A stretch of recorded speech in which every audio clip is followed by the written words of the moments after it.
बहनें तो सबको प्यारी होती हैं, मुझे भी हैं और याद भी आती हैं। मेरे पापा के बाद हमारा कोई भी नहीं था। मेरा एक भैया थे और उनके लिए शायद मैं टेंशन थी वहाँ पे, क्योंकि कुछ थी प्रॉब्लम। हमें कभी भी नहीं जाऊँगी सर, सच में मैं गला काट दूँगी, जहर खा लूँगी, यहीं मर के दिखाऊंगी। मैं वापस नहीं जाना चाहती। मेरे बच्चे भी खुश हैं, मैं भी खुश हूँ सर यहाँ। जब तक मैं नहीं मर जाऊँगा ना, जब तक इसे नहीं जाने दूँगा मैं यहाँ। इस वक्त मैं उत्तर प्रदेश के रब्बूपुरा इलाके में हूँ और मेरे साथ वो दो लोग हैं जिनकी चर्चा ना सिर्फ भारत बल्कि पाकिस्तान में भी हो रही है, सीमा और सचिन। तो सबसे पहले सीमा, आप बताइए कि आपके सामने वतन था और प्यार था। ऐसा नहीं है कि मैं पाकिस्तान से नफरत करती हूँ, नहीं, वो भी देश है। मैं वहाँ रही हूँ, पली बढ़ी हूँ, मेरा बचपन बीता वहाँ पे। मेरी अम्मी, मेरे मम्मा पापा भाई बहन वहीं के हैं, मेरे माँ बाप की कब्र वहीं पे है। तो उस देश के बारे में मैं कोई गलत नहीं बोलूँगी। बाकी अब प्यार था। अब ज़िंदगी एक बार ही मिलती है, फिर मर जाना होता है, कुछ साल बाद बुढ़ापा, फिर मौत, फिर ऐसे ही चलते। जैसे मेरे पापा थे, कभी ज़िंदा थे, उनकी अपनी आंखों के आगे मौत देखी हमने, तो ज़िंदगी ख़त्म ही हो जानी है। तो मैंने प्यार को चुना सर। जब आपकी पबजी से बात शुरू हुई तो सीमा आपको मिली, 4 बच्चे, क्या सोचा उस वक्त आपने? 2020 में हमारी बात हुई थी। होने के बाद उसके 6-7 महीने बाद वो पता पड़ गई थी मुझे। तो कोई बात नहीं है, जब बच्चे हैं तो क्या हुआ, तेरे बच्चे मेरे बच्चे एक बात है, कोई बात नहीं है। मैं जैसी तू है मेरे लिए, ऐसे ही बच्चे हैं, जैसे बच्चे हैं ऐसे लिए तू है, बस। कब तय किया कि अब सीमा को भारत बुला लेना है?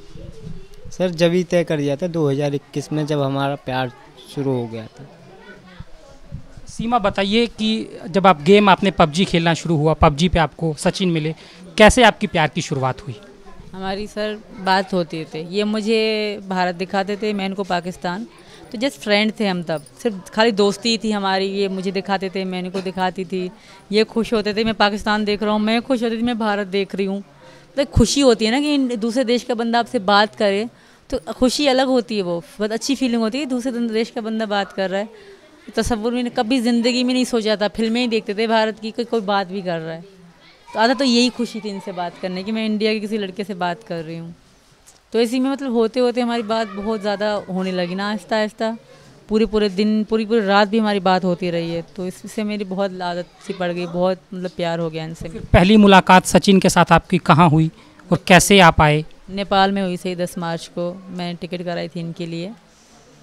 10 मार्च को मैं आई थी इनके पास, नेपाल में ही। आप कह रहे हैं कि आपने हिंदू धर्म अपना लिया है, उसके बारे में क्या कहेंगी? मैंने खुद अपनाया है, मुझे किसी ने कोई प्रेशराइज़ नहीं करा। और हैदर वीडियो में कह रहे हैं कि सचिन ने हमारा दिमाग ख़राब कर दिया, हमें यहाँ लाए। मुझे किसी ने दिमाग मेरा ख़राब नहीं करा सर। मैं अपनी मर्ज़ी से आई हूँ, इनकी मोहब्बत में आई हूँ। इनकी मोहब्बत में मैंने ये धर्म भी स्वीकार कर लिया, क्योंकि मेरे पति हैं ये, मैं मानती हूँ। हमने नेपाल में शादी करी है। मेरी इंस्टा की ID है सती मीनू, उसमें हमारी वीडियो पड़ी हुई है। सीमा, ये बताइए कि आप जब मार्च में आई, उसके बाद फिर आप मई में आई, तो मई का आप किस तरह से आई और फिर कैसे भारत ग्रेटर नोएडा तक पहुंची? वो सेम ही था। मार्च में मेरे लिए थोड़ा कठिन था, क्योंकि फर्स्ट टाइम मैं एयरपोर्ट जा रही हूँ, फर्स्ट टाइम मैं जहाज़ में बैठ रही हूँ। क्योंकि जब जहाज़ उड़े तो मैं बिल्कुल बहरी सी हो रही थी, मुझे पता भी नहीं कि मेरे कानों में दर्द क्यों हो रहे हैं। तो मैं इसमें मुझे कुछ हो रहा है, तो वहीं 2-3 लड़कियां थी, मैं पूछ रही मेरे कानों में कुछ हो रहा है, ये क्या हो रहा है? तो कहते ये नॉर्मल है, जहाज़ उड़ते समय तो आपके कानों में दर्द होता है। इस तरह का था मेरे लिए। फिर सेकंड टाइम तो बहुत आसान था। मुझे पता पड़ गया कि यहाँ से एंट्री है, यहाँ से एग्ज़िट है, यहाँ लिखा होता है कि आप कनेक्टेड फ़्लाइट है, यहाँ लिखा है कि जो आप दुबई जाएंगे। तो फिर मुझे पता पड़ गया, क्योंकि मुझे समझाया था लड़कियों ने ना, बहुत अच्छी लड़की। नेपाल से भारत में तो चेकिंग होती है बॉर्डर पर, वो आपने कैसे पार किया और कैसे आप आई? किसकी आपने मदद ली? वो क्योंकि बहुत कठिन है। सचिन की मदद थी, इन्होंने मुझे अपना सारा एड्रेस सही से लिखवा रखा था। और जब मेरी टिकट हुई ना, तब भी इन्होंने अपना सारा एड्रेस, अपना नाम, पापा का नाम, सब कुछ सही से लिखवा रखा था। चेकिंग नहीं हुई? चेकिंग पूछताछ बहुत हुई अच्छे तरीके से। बैग चेक करा गया मेरा, पर ID कार्ड का पूछा गया, तो मैंने कहा मेरा खो गया है, तो इसलिए ज़्यादा पूछा नहीं है। बच्चों को, मेरे बच्चे बीमार हो गए थे, जो 3 दिन का सफ़र था। बड़ी लड़की उल्टियाँ करती है बहुत ज़्यादा मेरी, तो इसलिए वो इतना ज़्यादा नहीं पूछा गया मुझ पे, मतलब थोड़ा रहम किया गया। पुलिस ने आपके पास से 3 आधार कार्ड और 5 मोबाइल फ़ोन भी बरामद किए हैं, वो किसके? मेरे पति का है, 3 मेरे बच्चों के थे, एक मेरा था, एक मेरा ख़राब फ़ोन था, वो टूटा हुआ था, मतलब 2 टूटे हुए बिल्कुल फ़ोन। एक तो यहीं टूटा है इंडिया आके। कुल कितने फ़ोन थे आपके पास? हमारे पास 5 थे, मेरे पति के पास। 3 बच्चों के थे मेरे बड़े वालों को, एक मेरा और एक मेरे हस्बैंड का। तो आपके बच्चे फ़ोन चलाते हैं? जी सर, वो पाकिस्तान से लेके चलाते हैं। और 3 आधार कार्ड? मेरे पापा का, हैदर का और मेरा। पाकिस्तान के आधार कार्ड? जी सर, मेरे पापा की कॉपीज़ थी, वो कॉपीज़ की रंगीन कॉपी न होती, वो रंगी कॉपी थी, और मेरा ओरिजिनल था। सचिन, बताइए कि गुलाम हैदर अपने बच्चों को सऊदी से अपील कर रहे हैं कि उनके बच्चों को उनको दे दिया जाए, उनकी पत्नी को वापस भेज दिया जाए, क्या कहेंगे इस पर? नहीं सर, पत्नी तो मेरी भी है, ये तो शादी तो मैं भी कर चुका हूँ, तो मेरा तो कहना ये है कि मैं यहीं पर रहे, मेरा मानना ये है कि यहीं पर रहे बस। पाकिस्तान की जो सरकार है उन्होंने काउंसलर एक्सेस के लिए भी कहा है, वो आपसे बात करेंगे। अगर पाकिस्तान कहे कि हम आपको वापस बुला रहे हैं तो क्या होगा, तो क्या करेंगे? मैं मना कर दूंगी सर। हमारे पाकिस्तान में भी यही था कि अगर 18 साल से बड़ी लड़की अपनी ज़िंदगी का फैसला खुद ले सकती है, वो आज भी पाकिस्तान में चल रहा है। 18 साल से बड़ी हर अपनी ज़िंदगी का फैसला ले सकती है। तो मैं 27 साल की हूँ, मैं अपनी ज़िंदगी का फैसला ले सकती हूँ।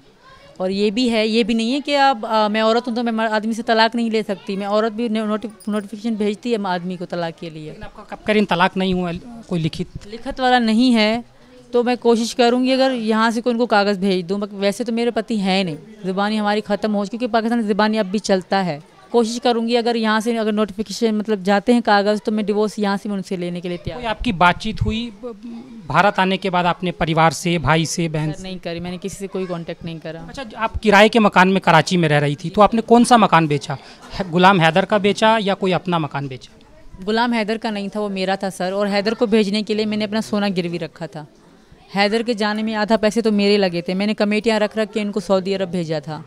तो इसमें ये क्या हो गया कि बस गुलाम हैदर का घर हो गया। उन्होंने बच्चों के लिए खाने के लिए पैसे दिए थे, वो मैं थी कि जोड़ जोड़ के मैंने घर लिया। वो मेरा दिमाग था कि भाई घर चाहिए। तब इनसे मेरी बातचीत होती थी, पर इतनी प्यार नहीं था कि मैं सोचती। मैंने लिया था सर। मुझे हैदर ने कोई नहीं, मेरे आधार कार्ड पे, मेरी आईडी कार्ड पे था। आपकी बहन से बीबीसी ने बात की है, वो भी दुखी हैं आपके भारत आने में? रीमा, मैं जानती हूँ वो बहुत दुखी होंगी, क्योंकि वो मुझसे, मेरे बच्चों से बहुत प्यार करती है। बहन तो बहन होती है सर, पर मैं उस बहन को भी कहूँगी कि मैं बहुत खुश हूँ। मैं यहाँ सचिन के उनको, बहन को और छोटी बहन को, भाई को भी कह रही हूँ, मैं बहुत खुश हूँ। इंडिया के लोग बहुत अच्छे हैं, मेरे बच्चों का मेरा बहुत ध्यान रख रहे हैं, खास करके मीना जी बहुत अच्छे हैं। सीमा, आप पर ये आरोप भी लग रहे हैं कि आप पाकिस्तान की जासूस हो सकती हैं। ऐसा कुछ नहीं है सर, मैंने ज़िंदगी में कुछ ऐसा देखा ही नहीं है। मैं घर से बस अभी जो इनसे प्यार के चक्कर में मैं बाहर ये घूमना शुरू करा, पासपोर्ट बनवाए। मैं ज़िंदगी में हमें बाहर जाने की भी अलाउ इजाज़त नहीं होती सर। मैं एक मिडिल क्लास और लो क्लास फैमिली से हूँ, मेरे कोई फैमिली हाई फाई नहीं है, मैं इतनी एजुकेशन भी नहीं हूँ। हाँ, मैं थोड़ा बहुत अंग्रेज़ी के शब्द ऐड कर लेती हूँ, इसका मतलब नहीं कि मुझे सारी इंग्लिश आती है। आप 2 लाइन इंग्लिश की मुझे साथ से बुलवाते रहे, मैं तो उतना नहीं लगूँगी फिर। ये बताइए कि आपके जो भाई हैं वो पाकिस्तानी सेना में काम करते हैं, उनके बारे में कब उनकी नौकरी हुई और वो क्या करते हैं? कंफर्म तो मुझे याद नहीं है, उनको पता होगा, पर 22 में ही हुए थे वो। सीमा, सचिन 6-7 हज़ार रुपये एक दुकान पे काम करते हैं, 4 बच्चे हैं, आपको 13,000। आपको लगा कि आप जीवन भर इस घर में अच्छे से गुजार पाएंगे? जी सर, मेरी इज़्ज़त तो करते हैं, ये बहुत है। मेरी इज़्ज़त करते हैं, मेरे बच्चों से बहुत प्यार करते हैं, मेरे लिए ये बहुत है सर। जो ज़्यादा पैसा दे और इज़्ज़त ना करे तो क्या फ़ायदा। पाकिस्तान आप छोड़ के आई, वापस कभी जाना चाहेंगी पाकिस्तान? नहीं, वापस नहीं जाऊंगी सर कभी। ऐसा नहीं कि याद नहीं आता, याद तो आएगा। ज़ाहिर जो इंसान जहाँ रहता है तो पिछली पुरानी यादें सबको याद आती हैं, पर मैं वापस कभी नहीं जाना चाहूँगी सर। मैं यहीं। आप जिस इलाके से पाकिस्तान में आती हैं वहाँ पर प्यार इजहार करने की उतनी आज़ादी नहीं है। आपकी जब पहली शादी गुलाम हैदर से हुई तो वो भी लव मैरिज थी, तो सर उसके बारे में क्या? वो मेरी लव मैरिज नहीं थी सर, वो मेरी मजबूरी की शादी थी। तब मुझे इतना, मैं तब 17 साल की थी, बिल्कुल सूखी सी पतली सी थी, तब मुझे इतना मालूम भी नहीं था। हाँ, पसंद करती थी किसी को, तो उसी के कारण मेरी इससे शादी कराई गई। मतलब हमारी कोई धूमधाम से शादी ना हुई, नॉर्मल कागज़ों पे साइन किए गए बस। तो आपकी को किसी और से शादी करनी थी, तो फिर इनसे, गुलाम हैदर से हुई आपकी शादी? जी सर, मैं किसी और को चाहती थी, पर इनसे ज़बरदस्ती हुई। तो अब आप पूरी तरह से हिंदू धर्म में आ गई हैं? जी सर, और मैं वहाँ पाकिस्तानियों से भी रिक्वेस्ट करती हूँ, मैं यहाँ बहुत खुश हूँ।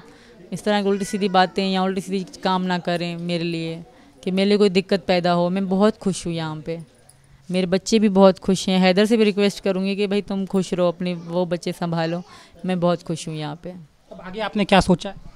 हमारी शादी तो हो गई है सर, बाकी जो थोड़ी बहुत हैं लिख पढ़ के काम वो करके मैं यहीं रहूँगी इनके साथ। आखिरी में क्या कहना चाहेंगी पाकिस्तान और अपने पति, अपने सास, अपनी बहन को क्या संदेश देना चाहेंगे? अपनी बहनों को तो कहूँगी आई लव यू। बहनें तो सबको प्यारी होती हैं, मुझे भी हैं और याद भी आती हैं। बाकी रही बात, बहनों की बात मत करें सर। कितनी बहनें हैं आपकी? 2 बहनें हैं, एक बड़ी एक छोटी है।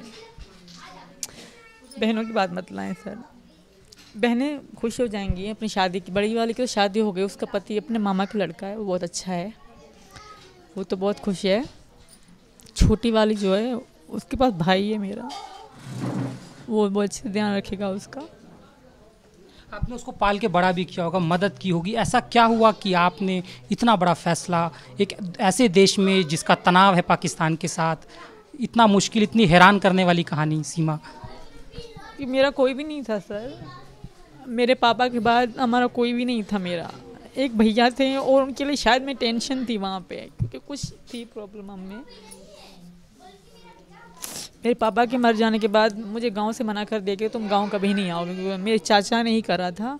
ये बस थोड़ी सी ऐसे फैमिली मैटर थे, बाकी मेरा कोई भी नहीं है पीछे। भाई बहन है, वो खुश रहेंगे अपनी ज़िंदगी में। मैं बहुत खुश हूँ यहाँ सचिन के साथ। और हैदर से रिक्वेस्ट है कि वो इस तरह की उल्टी सीधी बातें करके मेरे लिए प्रॉब्लम ना खड़ी करे।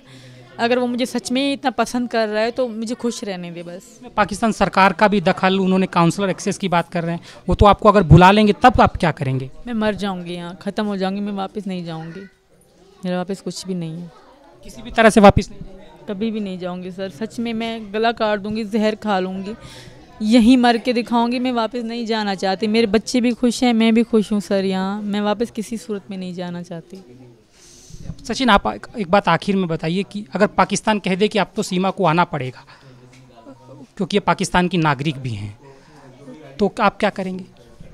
तो सर मैं जब तक मैं नहीं मर जाऊंगा ना, जब तक इसे नहीं जाने दूंगा मैं यहाँ।